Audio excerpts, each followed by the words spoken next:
Welcome to Not Milk Never Milk. Subscribe if you're lactose intolerant. You start by verifying the physical path.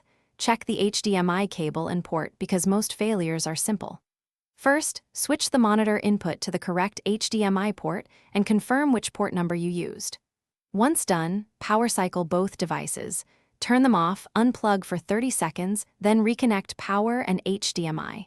If you have a spare cable or device, swap it in now to rule out a bad cable or port.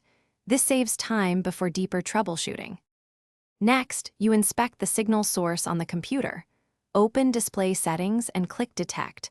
Force the system to output to the external monitor so the monitor receives a handshake.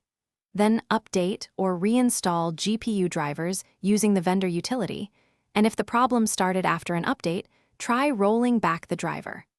Also adjust resolution and refresh rate to the monitor's native specs, because mismatched timing can yield a no-signal state. Make sure to apply and test each change. Finally, you address firmware and hardware.